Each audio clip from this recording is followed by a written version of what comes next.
If you're comfortable applying adjustments directly to an image, you may want to take things a step further by applying similar adjustments in a more flexible way, as adjustment layers.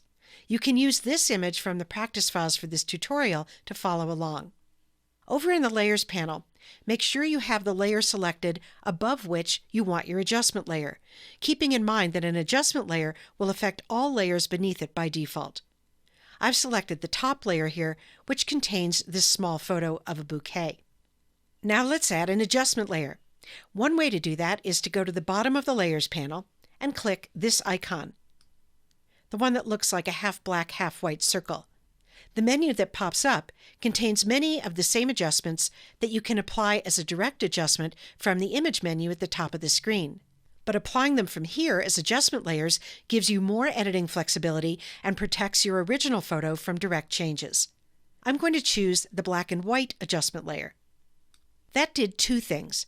It automatically created a new layer in the Layers panel above the selected layer, and it opened the Properties panel. The layer that was created is a special kind of layer called an adjustment layer. It doesn't have any image content of its own. Instead, it applies its adjustments to content on the layers below it. So in this case, the content of all layers below this adjustment layer is now black and white in the image. In the Properties panel that opened, you'll find the controls for the adjustment layer. The controls change depending on what kind of adjustment layer is selected at the moment. For a black and white adjustment, you can use these controls to customize the color to black and white conversion.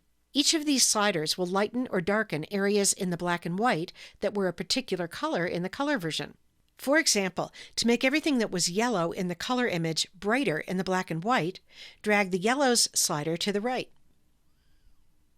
And to make everything that was green in the color image darker in the black and white, drag the green slider to the left.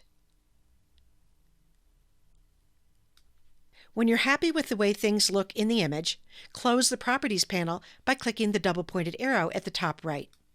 The good news about an adjustment layer is that you can access those controls again anytime and make more changes. To do that, just make sure that the black and white adjustment layer is selected in the Layers panel and click the Properties panel icon again. If you don't see that icon in this collapsed panel, go up to the window menu at the top of the screen and select Properties from there. You could just drag more sliders again, or if you're not sure which of the color range sliders corresponds to which part of the black and white image, let Photoshop figure that out for you by activating this targeting tool and then clicking on something in the image that you want to lighten or darken, like this flower. Drag to the left to darken, or to the right to lighten. Keep in mind that when you do that, you're changing not only the brightness of the object you clicked on, the flower, you're also changing everything that was the same color in the color version of the image. To close the Properties panel, click the double-pointed arrows. Now, an adjustment layer affects everything beneath it in the Layers panel. So you can control what's affected by changing the stacking order of the adjustment layer in the Layers panel. For example, with the adjustment layer selected, click, hold, and drag it beneath the small bouquet layer. And now the small bouquet layer isn't affected by the black and white adjustment, and the small bouquet photo remains in color. When you save an image that has adjustment layers, open the Save As dialog box. Make sure that Layers is checked, and double-check that you're saving in the Photoshop or PSD format. That's important because the Photoshop format retains layers, so your adjustment layers will be there for further editing the next time you open the image, and that isn't true if you save only in the JPEG format. So that's an introduction to adjustment layers.